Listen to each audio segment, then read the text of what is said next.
तो hi guys, तो आज आपको हम बता रहे हैं 10वीं पास एमटीएस के लिए आईबी पे पद आया एमटीएस में उसको कैसे फॉर्म फिल करें। उसका एक जानकारी के लिए वीडियो में लास्ट तक बने रहें। के लिए जबरदस्त भर्ती आ चुकी है एमटीएस के पदों पर। ये जो भर्ती आपकी होने वाली है इंटेलिजेंस ब्यूरो, जिसे हम लोग आईबी के नाम से जानते हैं, जिसे हिंदी में खुफिया विभाग के नाम से जानते हैं, उस विभाग में ये भर्ती है। बहुत ही शानदार भर्ती है। मैं कहूँगा कि अगर आप 10वीं पास है तो आप इस भर्ती के लिए जरूर अप्लाई कीजिए।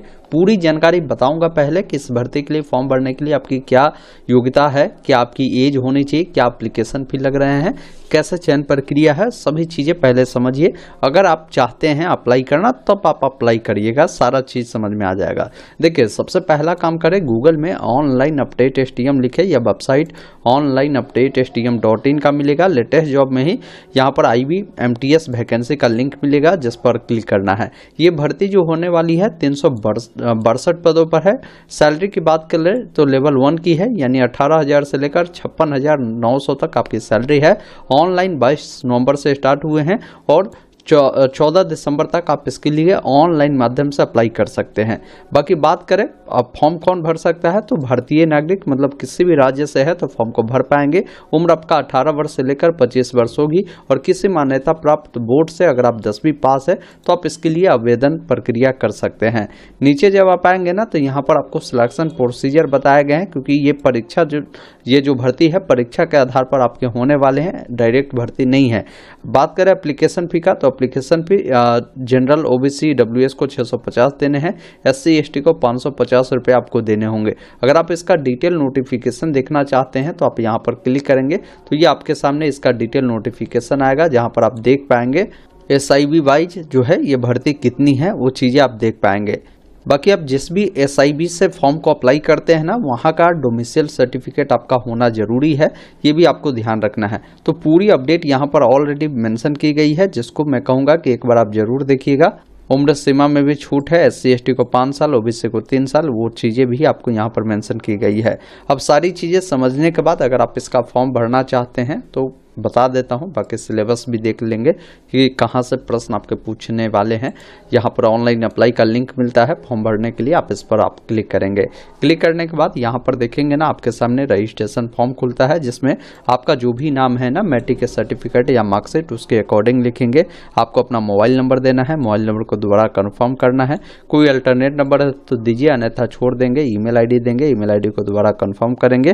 फिर यहाँ पर पूछता है कि आप किस राज्य के निवासी है, वो आपको बताना है। उसके बाद आपसे पूछता है कि आपको किस SIB से जो है फॉर्म को अप्लाई करना है, वो बताएंगे। जैसे मैंने बिहार चुना तो बिहार में जो है पटना है, तो आपका बिहार का डोमिसाइल जो है सर्टिफिकेट होना चाहिए, ये ध्यान रखिएगा।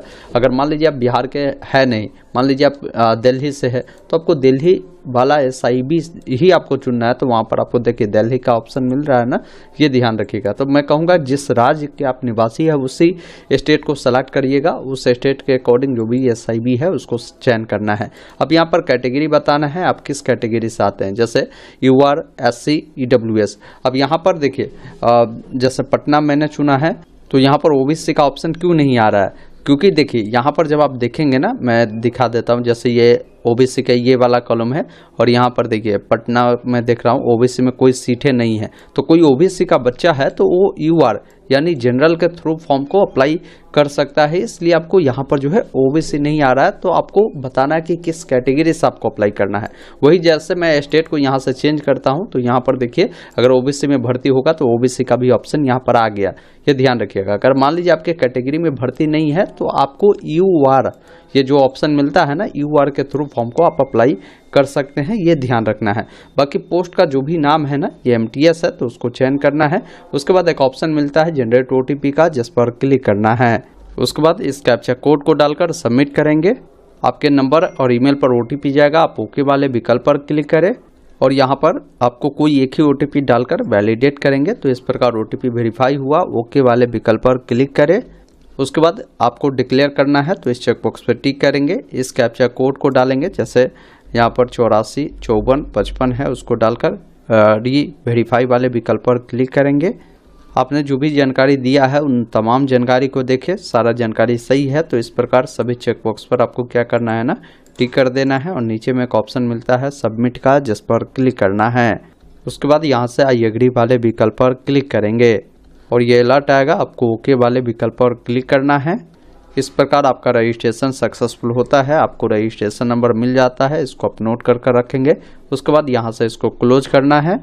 बाकी फॉर्म को अप्लाई करना है तो ये एक ऑप्शन मिलता है गो टू एप्लीकेशन का, जिस पर क्लिक करना है। थोड़ा सा वेट करेंगे। इस प्रकार आपको नीचे आना है, जिसमें आपको बताना है जेंडर क्या है, लड़का है तो मेल, लड़की है तो फीमेल, आपको यहाँ से सिलेक्ट करना है। उसके बाद नीचे आना है, आपसे पूछा गया है कि आपने जिस भी SIB को चुना है वहाँ का आपका जो डोमिसाइल सर्टिफिकेट है या नहीं है, वो चीज़ें बताना है। अगर नो करेंगे तो फिर बताएगा कि आप इसके लिए एलिजिबल नहीं हैं, तो आपको यहाँ पर यस करना होगा। फिर नीचे आएंगे, पिताजी का नाम लिखेंगे, माताजी का नाम लिखेंगे, आपकी शादी हो चुकी है या आप अनमैरिड है वो बताएंगे, रिलीजन में बताएंगे हिंदू, मुस्लिम, सिख, ईसाई किस धर्म से बिलोंग करते हैं। फिर आपको टेस्ट सिटी का प्रेफरेंस देना है, जिसमें सबसे पहला चीज़ है कि आपको स्टेट बताना है, जो भी आपका डिस्ट्रिक्ट पड़ता है ना, जैसे उस स्टेट में जो भी सेंटर के लिए जो सिटी बनाए गए हैं वो आपको देखने को मिलेगा। तो यहाँ पर 5 प्रेफरेंस जो है आपको यहाँ पर दे देना है। नीचे आएंगे, अगर आप 40% या उससे अधिक दिव्यांगता है आपके अंदर तो यस करें, नहीं तो नहीं वाले विकल्प पर क्लिक करें। अगर आप एक सर्विसमैन है तो यस करें, नहीं तो नहीं वाले विकल्प पर क्लिक करें। अगर आप स्पोर्ट्स पर्सन है तो उसके बारे में इसमें जानकारी आपको देना है। यदि आप जो है गवर्नमेंट सर्विस में है तो आप इसमें में उसकी जानकारी देंगे। सेव एंड नेक्स्ट पर क्लिक करना है। इस प्रकार ये जानकारी सेव होगा। अब अगले स्टेप में आते हैं, जहाँ पर कम्युनिकेशन डिटेल देना है, जिसमें करस्पॉन्डेंस एड्रेस मतलब अभी वर्तमान में जहाँ रह रहे हैं वो एड्रेस बताएंगे। एड्रेस 1 में आप अपना जो है यहाँ पर विलेज लिख सकते हैं। एड्रेस 2 में पोस्ट ऑफिस लिखेंगे। जो भी आपका कंट्री है ना, आपको इंडिया चुनना है। स्टेट आपको यहाँ पर बताना है, जो भी आपका डिस्ट्रिक्ट पड़ता है वो आपको यहाँ पर बताना है। उसके बाद पिन कोड देना है। पूछता है कि आपका करस्पॉन्डेंस एड्रेस परमानेंट एड्रेस समान है तो इस वाले विकल्प पर क्लिक करेंगे, दोनों फिल होगा। अलग अलग है तो अलग अलग जानकारी को फिल कर सेव एंड नेक्स्ट पर क्लिक करना है। उसके बाद इस डाटा को आपको सेव करना है। अब आते हैं क्वालिफिकेशन वाले डिटेल में, जिसमें आपको बताना है कि मैट्रिक जो आपने किया है किस बोर्ड से किया है। बोर्ड का आपको जो है यहाँ पर नाम लिखना है। बाकी जो मैट्रिक किया है, कब आपने पास किया है, पासिंग ईयर आपको बताना होगा। जो भी साल है, जो भी महीना है उसको चयन करेंगे। जो भी आपका इंस्टीट्यूट का नाम होगा ना, जो स्कूल का नाम, वो लिखेंगे। उसके बाद सब्जेक्ट कॉम्बिनेशन लिखेंगे। जैसे आपने मैट्रिक में जो जो सब्जेक्ट पढ़ा था ना, उन सभी सब्जेक्ट का नाम लिखें। जैसे इंग्लिश, हिंदी, मैथ, साइंस, जो भी पढ़ा था, संस्कृत, इसके अलावा सोशल साइंस पढ़ा था, वो सारा सब्जेक्ट का नाम लिख दीजिएगा। उसके बाद आपको नीचे आना है। यहाँ पर आपको बताना है कि जो आपका नंबर मिला है वो परसेंटेज में है या CGPA में है, बताएंगे। आपको कितने नंबर प्राप्त हुए हैं, कुल कितने का एग्जाम हुआ था वो बताएंगे, आपका परसेंटेज आ जाएगा। इसी अकॉर्डिंग अगर आपने इंटरमीडिएट किया है तो इंटरमीडिएट की जानकारी ऐड करेंगे, नहीं तो सिर्फ मैट्रिक है तो मैट्रिक की जानकारी देकर भी छोड़ सकते हैं। अगर आपके पास कोई डिग्री है, जैसे ग्रेजुएशन किया, तो डिग्री की भी जानकारी आप ऐड कर सकते हैं। नीचे आना है, बताना है कि अगर आपको इंग्लिश, हिंदी के अलावा अन्य जो लैंग्वेज है ना उसका नॉलेज है तो यस करें, नहीं तो नहीं वाले विकल्प पर क्लिक करें। आपके पास वर्क एक्सपीरियंस है तो इसमें जानकारी को देंगे। फिर सेव एंड नेक्स्ट पर क्लिक करना है। अब आप अगले स्टेप में आते हैं, जहाँ पर डॉक्यूमेंट अपलोड करना है। तो जो भी आपका पासपोर्ट साइज का फ़ोटो होगा, उसका गाइडलाइन भी है कि फ़ोटो आपका रिसेंट का होना चाहिए, वाइट बैकग्राउंड का फोटो होना चाहिए। साइज 100 KB से लेकर मैक्सिमम 200 KB के बीच में रखेंगे। JPG फॉर्मेट होगा। फोटो को अपलोड करने के लिए क्लिक हेयर टू अपलोड वाले विकल्प पर क्लिक करेंगे। यहाँ से आपको फोटो को सिलेक्ट करना है। फिर आपको सिग्नेचर अपलोड करना है और यहाँ पर अपना जो है डोमिसाइल सर्टिफिकेट है उसको अपलोड करना है।